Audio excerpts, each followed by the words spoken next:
Olá, sejam todos muito bem-vindos ao programa Check-in Turismo, que acontece todas as segundas-feiras aqui no Instagram, sempre às 19 horas.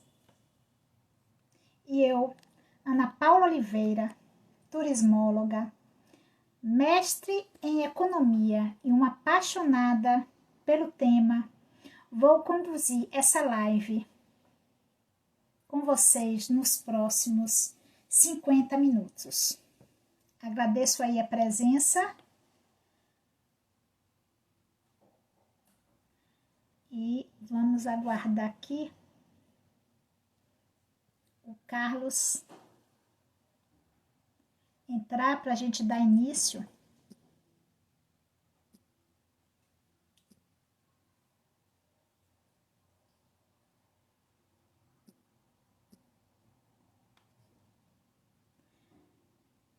Só um instante.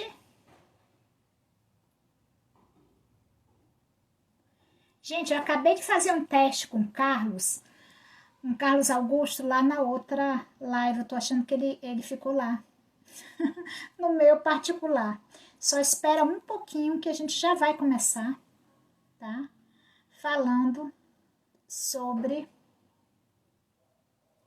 E Marcelo, a gente vai conversar uma outra hora, viu? Eu não vou aceitar. Mag, boa noite. Eu tô achando que o Carlos Augusto ficou lá no Ana Paula. Ele esqueceu de vir para cá. A gente estava há um torno de 20 minutos atrás fazendo um teste, tá, de entendimento. Mas enquanto ele vai chegando, né, eu queria desejar uma boa noite a todos, né, e reiniciar nossa apresentação, né, desejar uma boa noite, informando que hoje nós vamos estar falando sobre um tema muito interessante, que é a questão de rotas, roteiros, né, e rotas e roteiros turísticos, né, que é um tema bastante importante nessa parte de comercialização, né, nessa parte de estruturação. Tá chegando aí, né? E aí, queria saber de vocês se vocês estão ouvindo bem, né, a mensagem chegando. Boa noite. Tudo bom, Carlos Augusto? Já estamos ao vivo.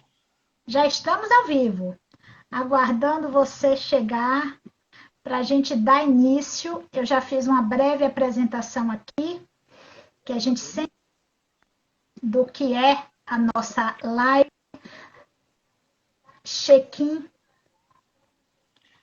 Você sabe que na última live que eu participei, chovia muito aqui nas Missões. Para as pessoas de outros estados, eu moro aqui na fronteira com a Argentina, uma região chamada Missões Jesuíticas, que é o único patrimônio cultural da humanidade aqui no sul do Brasil. E chovia muito, e duas vezes faltou luz na cidade, que aí a menina da Bebê Tour que conversava comigo segurou e eu consegui voltar. Foi até bacana, porque aqueles picos não faltou muito tempo, né? Caiu tudo, religuei computador, religuei o meu sinal de Wi-Fi e ela também lá segurando, mas eu acho que foi bacana, né? Então, deu certo. E o tempo aí, Hoje é só muito frio. A previsão, inclusive, é de neve, né? Então, nos próximos dias. Não aqui, aqui nunca nevou, mas na Serra Gaúcha, com certeza. isso. Mas vamos lá, Carlos, eu agradeci aí a presença de todos, perguntando se estão me ouvindo bem, se tiverem, vão clicando aí no nosso coraçãozinho para prestigiar nosso evento, né? Lembrando que teremos sempre todas as segundas-feiras essa live às 19 horas, falando de empreendedorismo, ações de turismo, governança, estratégias, casos de sucesso e muito mais. E se tiverem alguma sugestão de tema, podem colocar aí que a gente sempre está atendendo a essas demandas, né? Inclusive essa de roteiros é bem isso, Carlos. Essa parte aí o pessoal já tinha pedido, tá? E aí, passando a palavra aí oficialmente para o colega turismólogo, empresário, Carlos Augusto, eu queria que inicialmente você fizesse o desafio de se apresentar, tá? Em primeiro momento. Puxa vida. Bom, não sei, você falou que são cases de sucesso, então não sei se é o meu caso, né? Mas eu posso dizer que eu trabalho em tudo que eu gosto. Eu sou um turismólogo, sou das primeiras turmas dos cursos de turismo em Porto Alegre, na PUC de Porto Alegre, talvez a terceira turma, se eu não me engano. Me formei em 77, então já são 43 anos de formados. Há 3 anos atrás fizemos a nossa festa de 40 anos e conseguimos nos reencontrar. E eu acho que aquelas turmas naquela época, você um pouco depois, né, uma década depois da minha, né, nós formávamos muita gente, nós tínhamos muitos turismólogos, né, então era muito. Eu tenho boas recordações dessa época. E acho que, como todo mundo, no momento que eu estava fazendo a faculdade de turismo, eu trabalhava com meu pai, que tinha uma agência de publicidade, mas aí uma colega de aula me disse que estavam precisando de alguém para estagiar na então Secretaria de Turismo do Rio Grande do Sul, que precisava de um datilógrafo, veja só, um datilógrafo. Eu digo, cara, tá bom, é isso que eu quero, eu vou lá porque eu vou estar no meio da galera do turismo, né? O secretário era o Mário Ramos e coisa e tal. Mais tarde eu passei para a Secretaria de Cultura, aquelas coisas de governo que mudam. Ora é turismo e cultura, ora é turismo e desenvolvimento, ora é turismo e desporto. Bom, e aí eu acabei passando para a cultura. E é uma coisa muito estranha, muito interessante, que eu comecei, eu comecei em 76, como eu digo, eu me formei em 77, e 76 comecei esse estágio. E fui datilografar um texto do Som e Luz, do espetáculo do Som e Luz, que é o que acontece aqui. Parêntese que eu tive a oportunidade de assistir, né?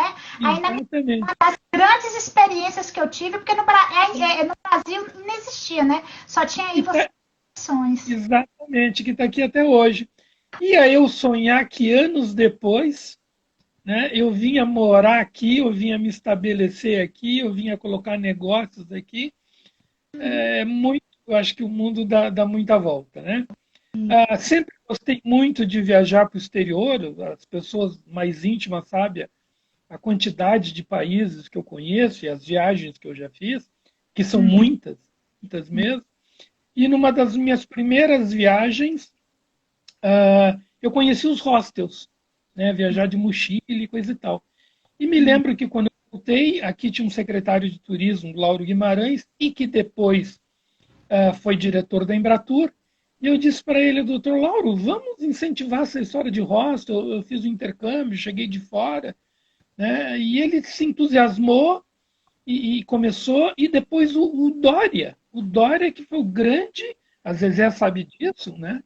Que foi o grande incentivador dos hostels logo depois. Quem mais ou menos organizou na época era o Dr. Lauro. Eu me lembro que a gente deu uma licença para o STB, que existe até hoje, né, que é a maior agência de turismo de intercâmbio do Brasil. Né, o dono, né, virou muito meu amigo. E aí depois com o Dória Júnior. E não larguei mais e fui presidente por mais de 10 anos. Na verdade, eu larguei fazem 2 anos, ou um pouco mais. Né? Achei que devia passar para essa garotada nova aí, tem uma garotada nova montando hostel, né? Então, eu acho que o que eu podia colaborar foi. Dei aula em universidade, né? Fiz pós-graduação em Buenos Aires, fiz mestrado. Gente, daqui a pouco eu vou tomar todo o tempo, mas eu fiz muita coisa. Fiz muita coisa na área de turismo. Muita coisa sempre na área de rotas e roteiros, né? Essa é uma ação que você sempre desenvolveu, até como consultor do Sebrae aí do Rio Grande do Sul, né? Você trabalhou muito tempo nisso, né? Bastante. Por isso que quando você me convidou, eu me senti, vamos dizer, hábil para falar sobre isso, por vários roteiros que eu que eu ajudei a montar, o que eu montei, o que saíram da minha cabeça, é uma coisa que eu gosto muito de fazer, muito, muito, muito. A começar aqui pelas missões. Eu vim parar nas missões para montar um roteiro. Eu comecei com consultoria em 96, quando o Sebrae, eu tinha largado o Estado, na Secretaria de Turismo, que eu falei, Secretaria de Cultura, e teve uma época que eu cansei de ser funcionário público, e digo, não, vou cuidar da minha vida, né? Bom, e aí o Sebrae imediatamente me chamou, eles estavam abrindo um setor de consultoria em turismo, isso em 96, e estou lá até hoje, consultoria externa, né? Nunca saí, eu nunca me desgrudei. Foi quando, em 99, 3 anos depois, a Daniela Bittencourt, que era coordenadora, e o Mário Nascimento, que hoje foi prefeito aqui em São Miguel das Missões, e hoje ele é o presidente das cidades brasileiras de patrimônio, me convidou, olha, você vai para as missões montar um plano de desenvolvimento do turismo e vamos montar uma rota turística, né? E aí foi meu primeiro trabalho, e a partir dali eu acreditei tanto que eu resolvi investir, e acabei montando um hostel com uma pousada, com 2 sócios, né? Logo em seguida fiz outras coisas, montei uma cafeteria, tenho uma loja de artesanato de uma associação que eu presido, e tem um projeto também de instalação de um observatório astronômico, de um parque astronômico por aqui. Se você já esteve aqui, ou quem não teve, eu convido. Eu acho que a gente só perde para o céu do Atacama, que eu conheço bem, magnífico, né? Porque o céu aqui, e de novo eu vou citar a Zezé, minha querida amiga, né? Ela e a Marlene, quando vieram aqui ficaram impressionados. Gente, nunca vi um céu tão bonito, com estrelas cadentes. Isso é verdade. Não tem quem não se apaixone pelo céu missioneiro. E aí foi o primeiro trabalho, né? Que a princípio eram muitos municípios, e quem trabalha com rota sabe como é que funciona, né? E foi diminuindo, porque nem todos tinham os atrativos para entrarem numa rota, mas está aí, funcionando até hoje. Como tudo, tem que estar sempre, gente, como mudou, né? Tem que estar sempre se reinventando. Não existe rota sabe, que permanente, né? Nada, né? Não para, é um processo eterno de construção. Vamos primeiro, inicialmente, Carlos Augusto, a gente já andando aí algumas coisas, mas assim, vamos para a nossa audiência aí, que às vezes nem todos são profissionais da área, apesar da gente ter um pouco dessa característica aí, mas algumas pessoas ainda estão entendendo um pouco. Vamos falar um pouco de conceito, né? Dessa questão de rotas, roteiros, até se você adentrar aí em circuitos, itinerários, para as pessoas entenderem um pouco essas diferenças. Eu não sou muito seguidor de conceitos, viu, Ana Paula? Com certeza. Uma vez eu fui dar uma palestra em Santa Maria, nunca vou me esquecer, e estava a Norma Meche, que é a professora de todos nós, maravilhosa, né, e que ela gosta muito dos conceitos. E eu falava, ela dizia, não, isso não está nos livros. Eu digo, Norma, deixa eu. Tu já está estabelecendo o conceito. Eu digo, não, eu estou falando da minha prática, né? E me lembro que a Secretaria de Turismo instituía um documento onde ela classificava mesmo o que era rota e roteiros, onde rotas eram vamos dizer,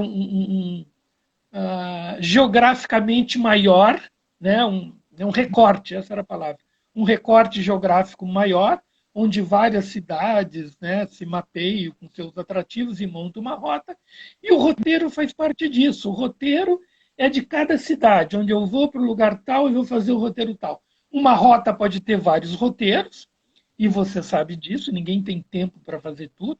Às vezes são rotas que você fica uma semana ou 10 dias viajando e as pessoas não têm esse tempo. E também as agências de turismo. Por mais que você trabalhe, monte a tua rota e monte o teu roteiro, chega a agência de turismo, não. Porque eles também têm aquela expertise. Isso me interessa, isso não me interessa, e eles montam aqueles roteiros de acordo com a familiaridade deles e com o conhecimento deles. Então, muitas rotas e roteiros... Até de mercado mesmo, né? Preferência de mercado. Claro. Então, realmente, é interessante você dar essa contextualizada, porque nossa abordagem é bastante vivencial, bastante prática, mas na perspectiva de planejamento, de estruturação dessas rotas, nesses roteiros, inclusive, que podem ou não virem a ser instrumentos de uso da própria agência, mas a gente vai estar transcorrendo hoje nessa perspectiva, né, dessas rotas feitas para incentivar o desenvolvimento turístico naquela região, naquele município, não é isso? E aí você diria assim, tem alguma noção de quantas rotas existem no nosso país, no Brasil?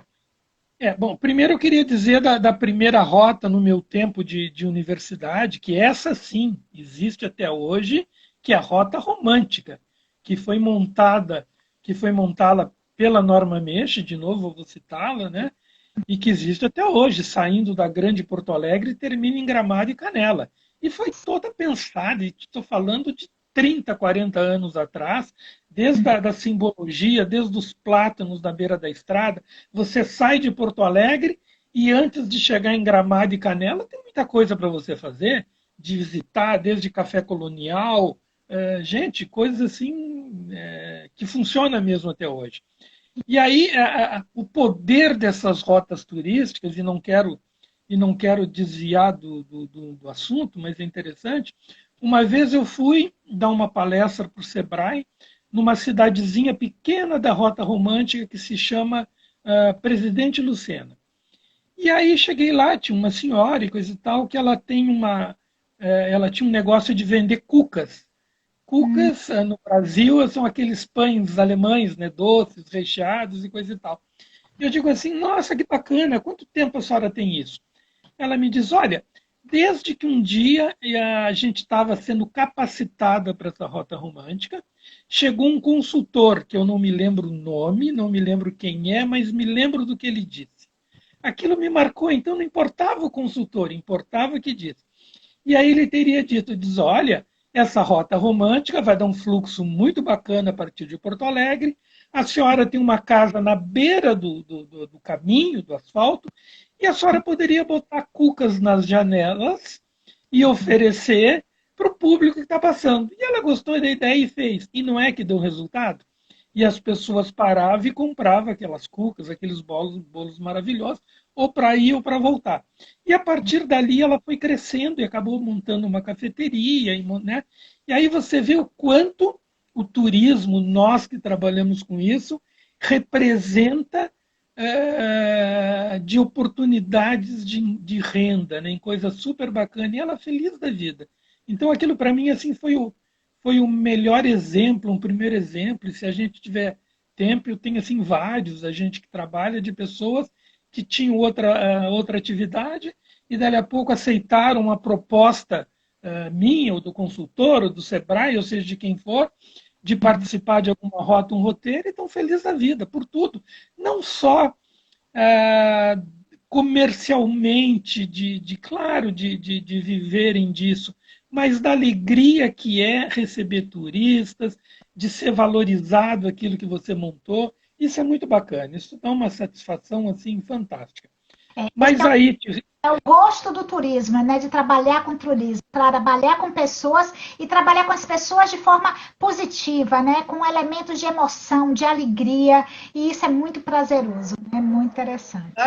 Na verdade, estou vendo a Luciana Tomé, outra expert aqui, que está aqui nos assistindo.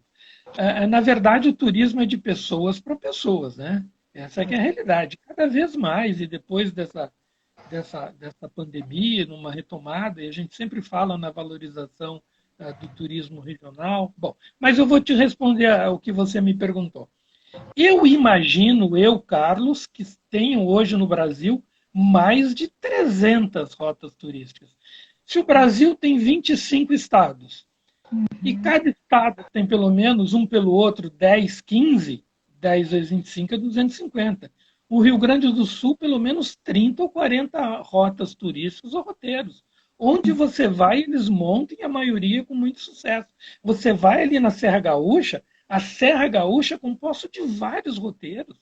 O roteiro da uva do vinho, a rota germânica, Alemães do Sul, e aí os roteiros da Eulália, roteiro arquitetônico, e só ali, roteiro rural de Gramado, né, que sai com as jardineiras, então só ali, pelo menos, você tem uns 15 ou 20 roteiros, com certeza. E eu posso estar dizendo por baixo. Então, as minhas contas, passa muito de 300 roteiros ou rotas, né? E que isso é muito bacana, o que quer dizer que o Brasil, olha só a potencialidade do Brasil em relação a isso. E aí eu vou me lembrar muito, e você também, dos salões brasileiros de turismo, que infelizmente, por, sei eu, por recurso, coisa e tal, alguns anos não existe, acontecia em São Paulo, você se lembra? E eu adorava. O ano passado, o Rio de Janeiro resolveu retomar isso e fez um salão estadual, né? E eu me lembrei Sim, é verdade. do processo no estadual, a gente conseguiu enxergar um pouco, claro, dentro do estado, mas realmente faz falta a gente pensar, né, e enxergar o turismo, porque a possibilidade do salão era bem essa, né? A gente enxergar os diversos roteiros, as diversas rotas que o Brasil tinha, né? E, na verdade, ele fazia um papel que a Bave não conseguia fazer, que era mais de comercialização, né? Então, era um salão institucional, mas maravilhoso, né? Inclusive para público final. E eu adorava, porque onde você ia, qualquer estado, você via a variedade de roteiros montados, coisas assim que eu nunca tinha ouvido falar antes, e pegava o folheto e voltava e pesquisava, e sempre que podia, iria, né? Ou ia, né? Então, gente, impressionante as pessoas trabalhando no turismo, e que isso vinha desde o tempo do PNMT, você também te lembra, né, do PNMT, que ele era muito institucional, e algumas pessoas reclamavam que não partiam para o comercial, mas que para mim tudo tinha validade, mesmo sendo institucional, das prefeituras e coisa, então não importa. A gente estava divulgando uma forma de fazer turismo, divulgando os destinos turísticos. Então era muito bacana.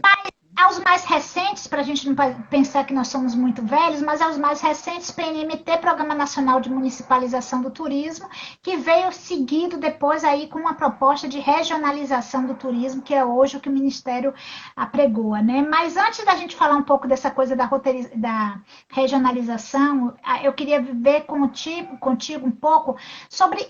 Vamos lá, nossa audiência chega aqui dentro de um destino turístico, o que ele faz para montar uma rota? Como é que é? Quais são os passos? Qual é o procedimento para a montagem de uma rota? Bom, na verdade, num determinado momento, eu montei um documento, eu e colegas consultores, né?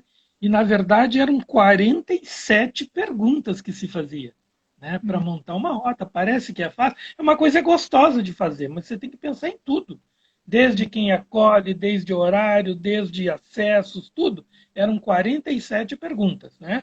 Mas o principal de tudo, assim, para se montar uma rota, que é o mais fácil, tem que ter um tema específico. Você não pode fazer uma rota alemã num lugar que só tem italiano.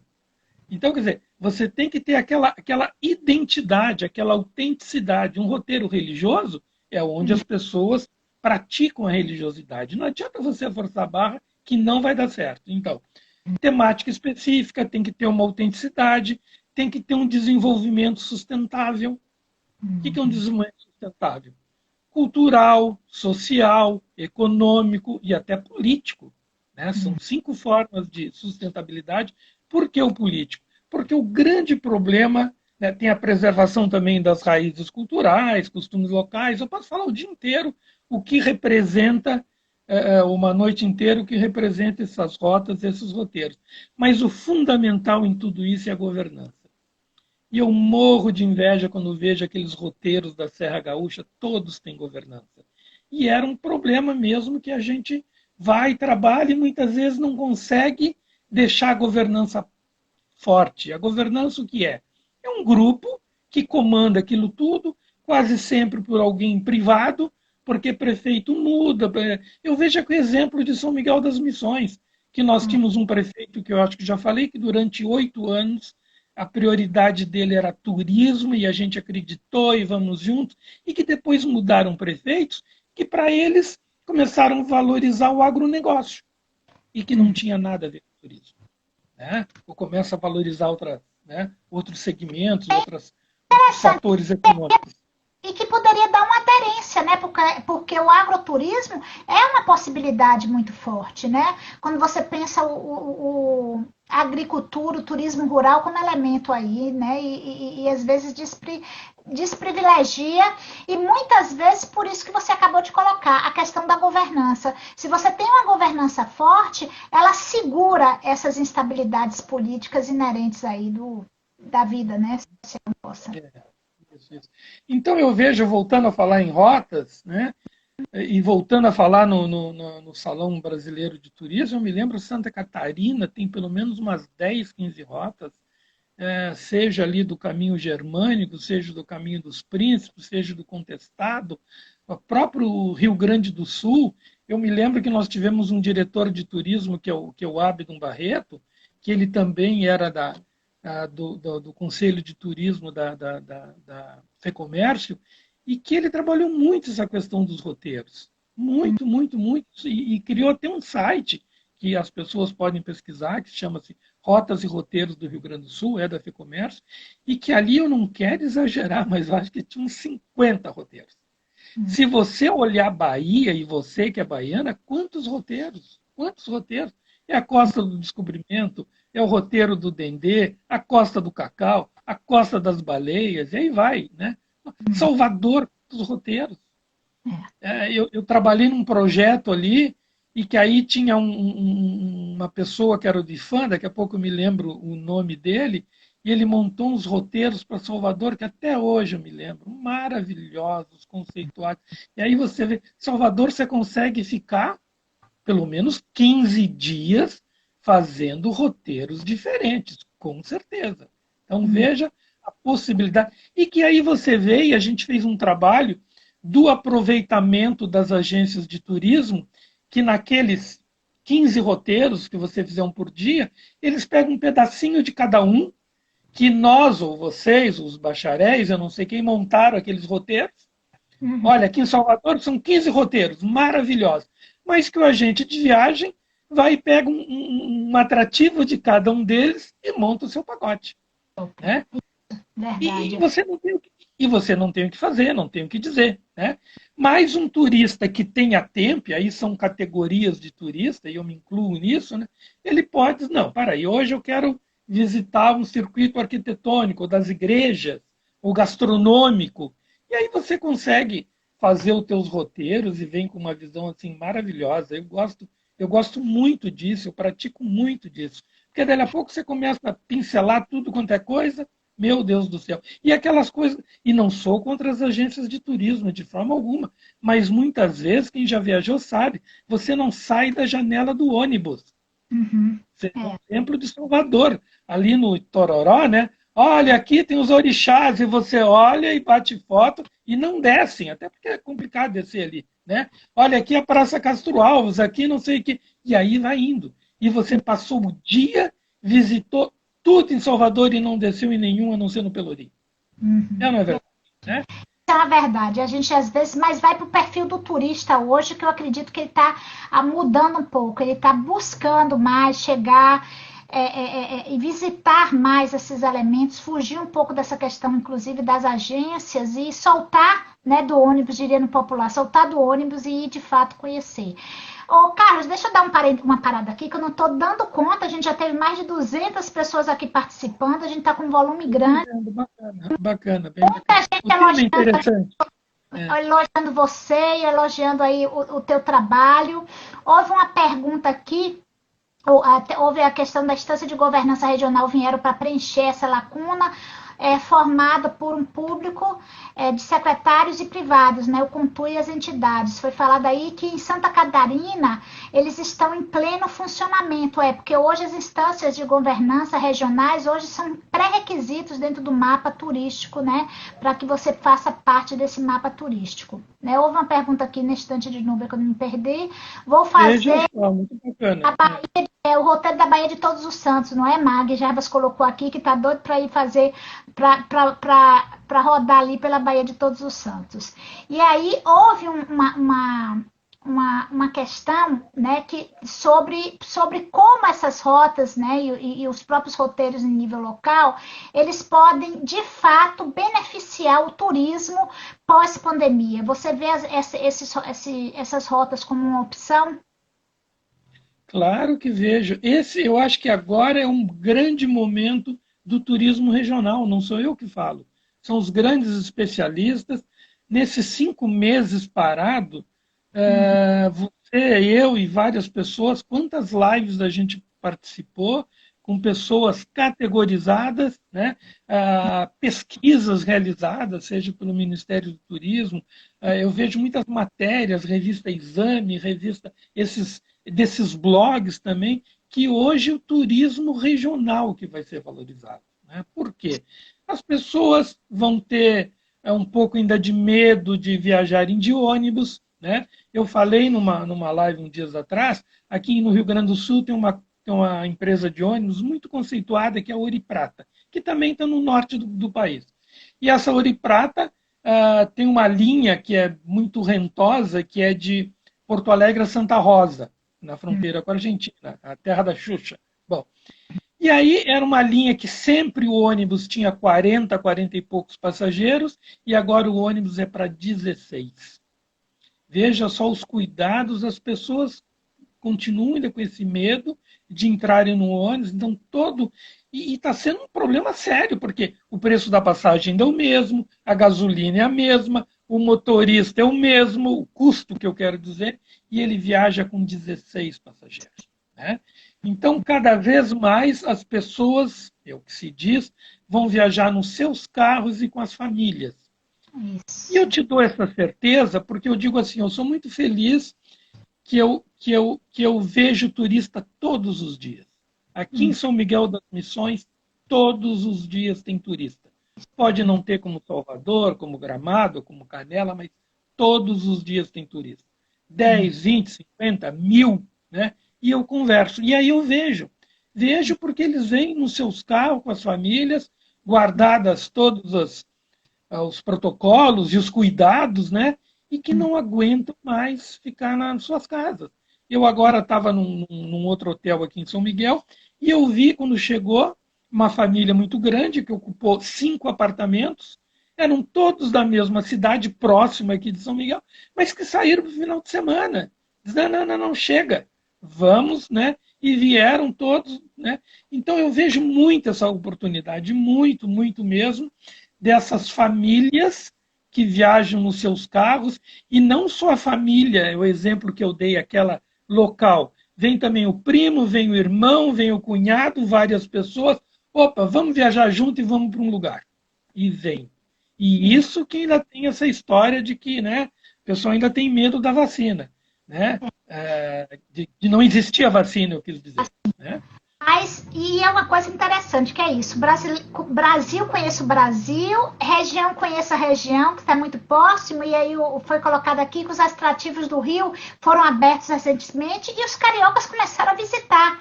Né, começaram a prestigiar, que é uma grande realidade. Às vezes a gente não visita a nossa própria localidade. Né? E aí estamos passando por essa revolução de querer realmente sair, conhecer pela essa expectativa de sair mesmo, de ver suas coisas próximas, as pessoas efetivamente estão indo. E isso é algo que o empresário de turismo tem que pegar esse momento e agarrar com as duas mãos, realmente no intuito de buscar fortalecer essa imagem de um turismo mais regional, né? E que a gente possa efetivamente viajar pelo país, que é essa grande campanha aí que nasce, né, de forma... O que eu queria te dizer eu tenho ouvido, e provavelmente alguém do que está nos assistindo pode dizer, e a crise, o pessoal está sem dinheiro. Eu vou dizer que engano. Infelizmente, o Brasil é um país de castas, a gente sabe disso, e tem muita gente com dinheiro.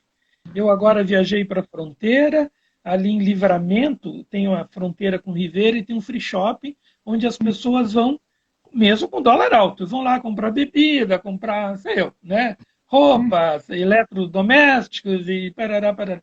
Lotado, gente, lotado. No sábado, lotado. Então, Pô, tem gente sem dinheiro? Claro que tem. Talvez eu, você, não sei mais quem. Agora, tem muita gente que, olha, tem, e é esse pessoal que não vai ir para a Europa, porque não estão deixando o brasileiro entrar, que isso e aquilo, e que vai nos visitar. Ele é mais exigente, sem problema. Então, e eu que viajei, te digo, dos últimos 15 dias, eu viajei bastante, né? Botei os cuidados, minha máscara e fui a viajar. As estradas lotadas, e provavelmente quem está nos assistindo vai confirmar. E a impressão que eu tinha é que tem mais carros, mais gente viajando do que antes da pandemia. Sério, era muita gente. Né? Então, eu acho que tudo isso é uma luz, é uma perspectiva. Eu acho que o grande problema hoje, e com esse turismo doméstico, né, infelizmente, são as nossas estradas, né, cada vez piores. Né? Meu Deus do céu. Meu Deus do céu. A gente cruza aqui para a Argentina, ou quem tem a felicidade de ir para os Estados Unidos ou para a Europa, ou seja que for. Gente, as nossas estradas são muito ruins.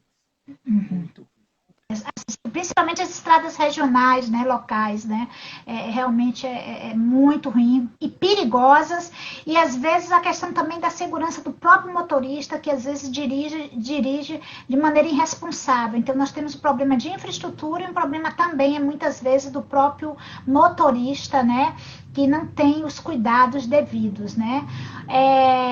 Mas aí foi colocado que os resorts, existem equipamentos ainda com baixa ocupação, né? A gente, a semana passada, inclusive, a gente teve um empresário, né, proprietário aí de vários hotéis com a capacidade, né, para mais de quase 2.000 leitos, e ele dizia, realmente, nós estamos sentindo ainda muito, né, existem os dois sentidos das coisas, né? E a gente precisa realmente comunicar mais para que o turista, para esse que está assim louco por ver coisas novas, possam ver.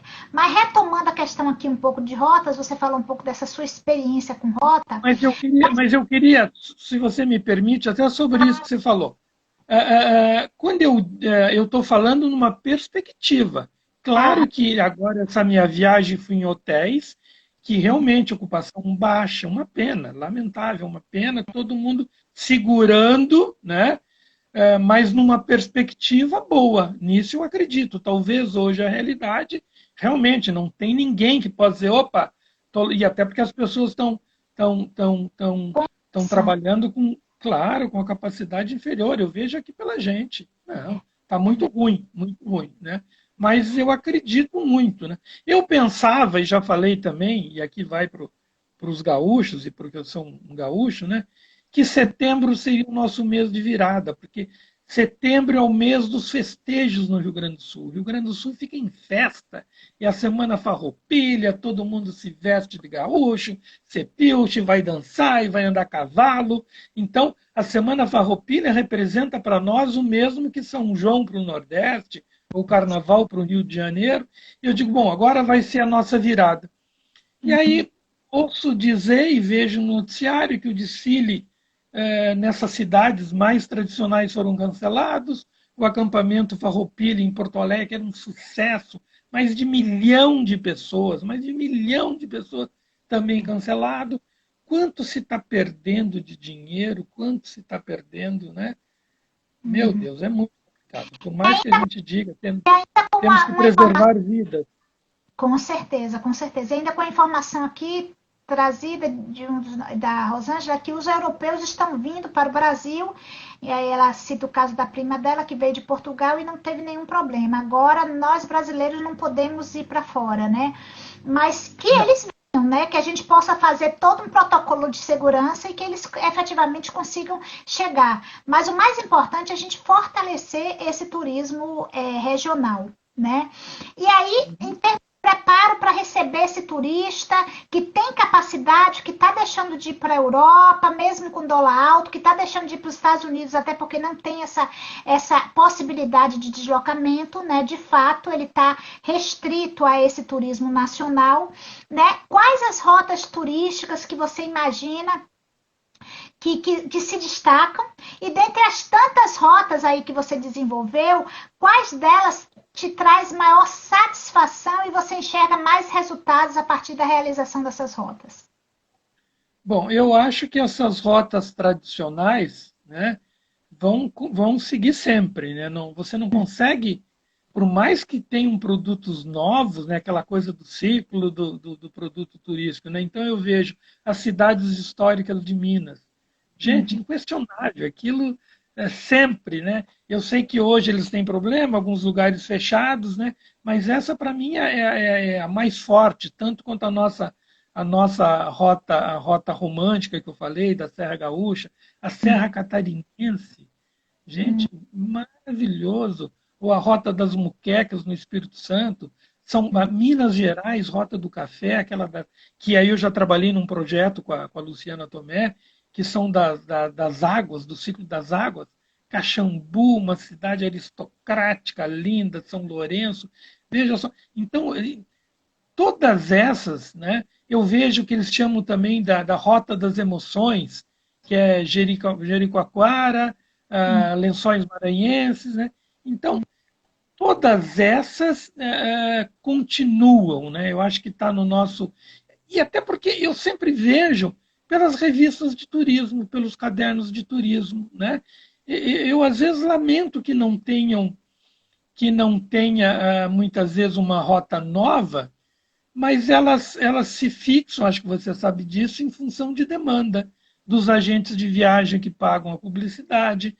Nós agora estamos para lançar a Rota Missões na CVC, mas a CVC exige uma contrapartida que nós aqui, empreendedores, também temos que ser parceiros, principalmente em investimento. Né? Se a gente quiser que o nosso produto esteja ali no balcão. Né? A gente sabe disso. O turista, eu ouvi falar numa rota, não sei onde, chega ali na agência de turismo. Aí ele nem sabe dessa rota, ele vai procurar porque o turista, alguém recomendou, e claro que ele vai vender o que é mais familiar. Com certeza. Né? Só Então, parêntese aí, a gente não vai falar de anos porque fica complexo, mas assim, eu ainda com a antiga Soletur, minha viagem que eu fui aí ao sul, que eu assisti, né, o espetáculo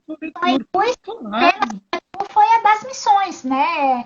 Como marca, né? Como fica a imagem, né? Mas por outro lado, essas rotas hoje elas precisam encontrar espaços, né, alternativos de divulgação para se estabelecerem com uma certa independência, porque o fluxo de pessoas viajando por conta própria está cada vez maior, né? Isso é um fato, isso é uma realidade. E às vezes, às vezes não, o empresário ele tem que perceber isso, o quanto ele às vezes perde por uma pouca comunicação, por uma análise de mercado por uma falta de presença em mercado, para que efetivamente possa buscar esse turista, porque a gente tem índices altíssimos de pessoas que se deslocam, que não são por meio de agências de viagem, né? A gente percebe que eles viajam por conta própria, não é isso? E quando a gente monta as rotas e roteiros, é pensando nisso. E eu dei o exemplo também ali da fronteira, do free shop, mas ontem uma amiga da BB Tour e parentes foram na Rota dos Vinhedos, em Bento Gonçalves. Estava lotado. Ela mandou fotos, lotado, lotado. Eles organizando piqueniques e não sei o quê, e brunch, coisa assim. Então, de novo, as pessoas estão viajando, não importa. Bom, eu não sei, e aí te respondendo, eu acho que eu trabalhei em mais de 10 rotas e roteiros, algumas que eu. Na verdade, por todos eles eu tenho muito, muito carinho, muito orgulho, né? Agora eu estava trabalhando na Bahia, ali no Recôncavo, adorei Santo Amaro, adorei. Meu Deus do céu, aquelas cachoeiras, né? São Félix, que coisa linda, assim, muito, muito bacana. Me lembro com carinho também dos roteiros de Minas Gerais, que eu te falei, que nós trabalhamos ali no Circuito das Águas também, e montando alguma coisa em relação aos cafezais. Aqui no Rio Grande do Sul, eu ajudei a montar o que a gente chama de caminho Farroupilha. Como te disse, os fatos Farroupilha são muito marcantes, a gente aprende isso na escola. Né?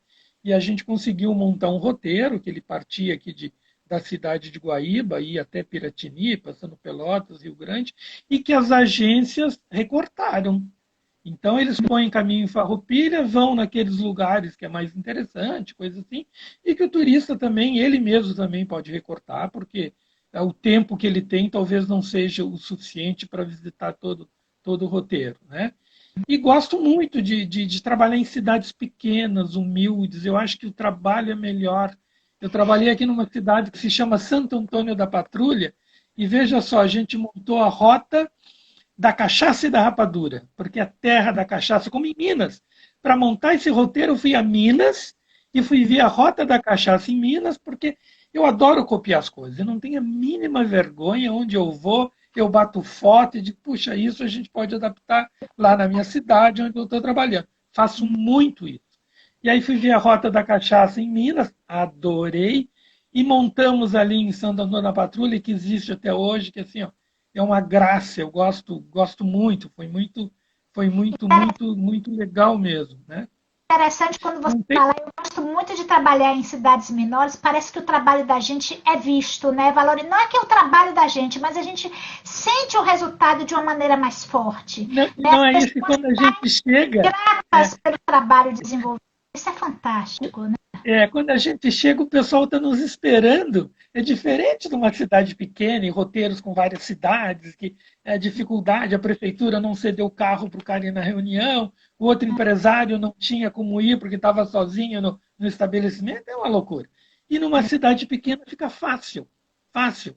Aqui no Rio Grande do Sul tem a Rota das Terras, e que tinha um roteiro que eu ajudei a montar, que se chama Rota de la Cucanha, e que a gente trabalhou nesse roteiro italiano, em uma cidade italiana, e a gente não tinha um nome, vamos chamar o quê? Rota Italiana, tá, os montes.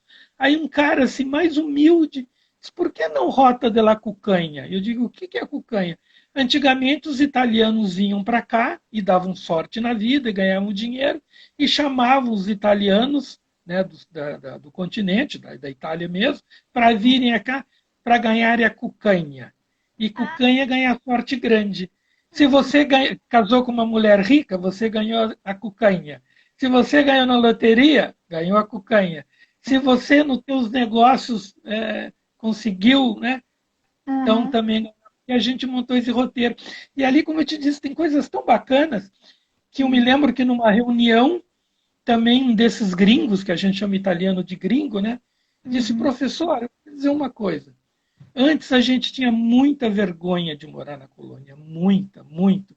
Mas depois que o senhor veio com essa história de turismo, a gente se deu conta do quanto a gente tem para mostrar e que, muito pelo contrário, a gente tem que ter orgulho e não a vergonha que a gente tinha. Tu sabe que isso para mim é melhor que qualquer pagamento. Eu Né? chamo que o grande efeito colateral do turismo é a melhoria da autoestima da população. Isso é fantástico quando você vê, quando você observa. Eu me lembro dele até hoje. Me lembro que a gente organizou para arrecadar dinheiro, organizou um galeto. Todo italiano monta um galeto. Eu achei muito bacana. O que eles fizeram para saber a quantidade, que não tinha experiência? Chamaram o pessoal da comunidade. Uns ficaram na cozinha, outros comiam e os outros serviam. E a partir dali eles mediam quanto em média cada um comia, quanto demora cada um para levantar da mesa, quanto demora o garçom para servir, e ali eles tinham a noção, olha só, pessoal humilde, nem restaurante, hoje Tinha. todo sofisticado e com consultoria, faz o que ele fez. Então ele viu que precisava de tantos panelões, tantos garçons, tantas pessoas na mesa e o tempo para repor e as pessoas saírem. E com os cobaias ali. Gente, eu acho tudo isso fantástico, tudo isso é maravilhoso. Não.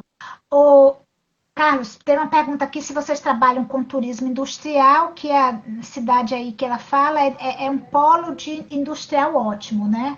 E aí, agora que eu tô olhando, nossa, nós temos que correr, que o tempo aí. Eu ultimamente ando me perdendo nesse tempo aí que o Instagram encerra.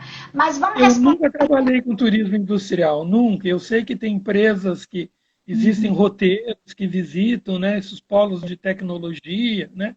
Na Isso. verdade, tem gosto para tudo.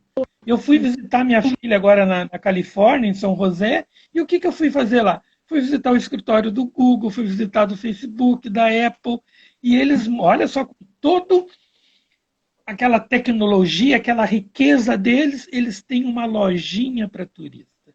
E que você chega lá e compra caneta, tu vê o quanto eles valorizam, e que é isso que a gente vai ver. Então, com certeza, eu sei que aqui a Tramontina recebe, várias empresas recebem, tem gosto para todo mundo, essa que é a verdade. Ai, Carlos, vamos falar rapidamente sobre roteirização turística, tá? E como está o trabalho aí junto ao Ministério do Turismo em relação à roteirização, mas já indo num tempinho de finalização dos nossos trabalhos. Mas vamos conversar um pouquinho para não perder de vista a questão da roteirização. Eu nem estou cuidando da hora, né? Não tenho aqui, Eu mas tudo cuido. bem. Vou tentar, então. Na verdade, é como eu te disse, da mesma forma que eu te falei que aqui tinha um prefeito que valorizava o turismo e mudou a prefeitura e a prioridade era outra, no Ministério é a mesma coisa. Teve um grupo que valorizou muito a roteirização, muito, nos salões, com oficinas. Eu me lembro, eram roteiros de integração, eu me lembro de ter trabalhado num que unia Foz do Iguaçu com Missões, estava ótimo. No outro, que era a Serra Catarinense com a Serra Gaúcha, nesse meio tempo, lateralmente, a Rota dos Tropeiros. Então, se você pesquisar na internet, está tudo lá. Muito, muito, muito. E que hoje, na verdade, pelo que eu estou acompanhando, ele tem um outro setor, eu acompanho pelo menos a moça lá, que eu acho que ela é de Recife, né, que é a Ana Carla, né, que eles chamam de regionalização, que nada mais é do que uma roteirização. Então, um trabalho, né, focando regionalização. Então, imagino que não terminou. Não é da forma como nós trabalhávamos a roteirização, que a gente fazia oficinas maravilhosas, né? É impressionante, você reúne 20, 30 pessoas, eu adoro fazer isso. E as pessoas começam a contribuir. E às vezes daquele que você nem imagina, né, que não, né, é o cara que vem e dá uma ideia e diz, por que não tal coisa? E você diz, puxa vida, né? Estava ali na minha frente e eu não me dei conta. Eu acho que o turismo, até porque o ministro é novo, o governo é novo, né? Ainda existe o Plano Nacional de Turismo, né? Mas eu acredito muito nessa regionalização e na roteirização. Eu queria muito que voltasse a ser valorizada essa roteirização, né? Que é o que ficou, que tem até hoje, né? Que é o que a gente está falando, de quantos roteiros. Eu queria tanto que voltasse esse salão brasileiro de turismo. Puxa vida, esses nossos. Teve uma época que era destino indutor, que era importante. Vamos investir nos destinos indutor. Né? Daqui a pouco o destino indutor já não é outra coisa. Eu até entendo, eu encaro isso, Ana Paula, como um time de futebol. Né? Daqui a pouco muda o técnico, o cara prefere jogador tal, a tática tal, e assim vai. Né? Então, né? E é muito complicado. Muitas vezes a gente observa, na verdade, uma repaginação, né? Uma roupagem nova para alguma coisa que está ali. Né? Isso é muito natural acontecer. E também isso nos faz lembrar a necessidade, por isso retomada aquela questão que você disse de governança. E a governança tem esse papel fundamental, porque ela consegue enxergar e ela, a partir de um planejamento, a partir de uma estruturação, ela efetivamente consegue dar rumo, né, dar norte nesse processo, né? É por isso que cada vez mais a gente precisa entender essa. Acho que você tem razão, uma repaginação mesmo, mas, né, as bases continuam as mesmas, né? A finalidade é a mesma. E por isso, coisa boa a idade que eu tenho, né? Quantas vezes eu vou, às vezes, numa palestra e o cara vem com uma novidade e diz, para lá. Eu digo assim, ó, a idade que eu tenho já não dá mais para ouvir essas, eu sou obrigado a dizer, pelo amor de Deus, isso você está falando agora como novidade? O secretário tal, ou por esmola tal, fez isso há 20 anos atrás. Tu pode ter fazendo uma remodelagem, ou seja o que for, mas essa tua ideia não é nova, isso já aconteceu, né? Então, só para dar o registro, às vezes as pessoas fazem isso mesmo, né? Vão lá como se fosse uma coisa nova e não é. Carlos, o pessoal está elogiando demais, dando os parabéns para você, parabenizando essa live, parabenizando o tempo que correu assim muito rápido, né? E a gente Mag chegou a comentar, nós vamos fazer o Carlos Augusto 2, né? E aí a gente tem que fazer a parte 2 em breve, em qualquer momento a gente vai fazer aí um reconvite para a gente trocar outras ideias, porque realmente é um tema relevante para o desenvolvimento do turismo, né? Porque o roteiro vai permitir, efetivamente, digamos assim, o embrulho, né? O pacote para que efetivamente o turista possa visitar aquele destino, podendo usufruir de todos os destinos, de todas as possibilidades que o destino tem para oferecer. Mas nas palavras finais, Carlos, eu costumo dizer para os nossos convidados assim, o que é que eu deixei de perguntar? O que é que tem aí que você gostaria de acrescentar, né, nos minutinhos finais, para a gente estar encerrando aí a nossa live nesse momento? Eu queria que você deixasse aí essas palavras finais para você. Eu acho que foi uma live super objetiva mesmo, porque a gente não, né, passou o tempo e eu realmente não vi. Talvez tenha faltado, que é uma coisa que o turista adora, eu adoro também, os casos peculiares. Isso é muito bacana, né? Dá para a gente escrever um livro, né? Você tem 1 minuto para contar um caso aí seu, que você lembre. Puxa, bom, eu já contei dois, né? Já contei esse do roteiro, né? Nossa, vários do interior, de chegar. O Carlos é um excelente contador de histórias com H e histórias sem H, né? Que é a controvérsia, né? E aí eu estou realmente elogiando a sua presença, porque você efetivamente tem histórias para contar, né? A gente é de uma época meio jurássica, né? Como você falava, Mag, Zezé e Marlene, assim, a gente sempre brinca, né? Mas assim, faz diferença, porque a gente lutou por essa profissionalização, lutou por trazer um turismo mais responsável, um turismo mais profissional, né, que é elemento-chave. Se o Brasil não entender o potencial que tem a partir de uma profissionalização dessa atividade, a gente não tem outro caminho que não esse, não é isso? Ai, é uma pena eu ter que dizer tchau para você, porque foi realmente muito bom. Quero agradecer demais. Eu adorei, foi bom. Também Agradeço aos meus amigos, meus ex-alunos, o pessoal da minha cidade, algumas pessoas que eu consegui identificar. Que bom que estiveram conosco. Para mim foi assim, foi uma alegria muito grande. Chegamos a esse final com 165, já chegamos a ter mais de 200 pessoas, mas é natural que esse volume circule. Mas a gente está com um fluxo imenso, né, diante da realidade de tantas as lives que acontecem, as pessoas estão meio saturadas, mas muito elogiado nesse momento. Para quem está chegando, nós abordamos temas assim relevantes em termos de rotas, roteiros, falamos da importância da governança, falamos um pouco como planejar isso, como desenvolver esse roteiro. Carlos Augusto nos colocou muito da sua experiência no Brasil em relação a isso. E agradecendo a presença, digo a vocês que na próxima segunda, às 19 horas, nós vamos estar aqui falando agora de pesquisas em turismo, né? Sobre a questão de como as pesquisas são um termômetro para o desenvolvimento do turismo na próxima semana. Então, eu desejo a todos felicidades. Semana que vem, às 19 horas, a gente volta a se encontrar. Carlos, muito obrigada. Um beijo especial para você, coração. Foi muito bom. Obrigado. Viu? Da mesma forma. Beijo grande a todos. Tudo de bom. Até mais. Tchau.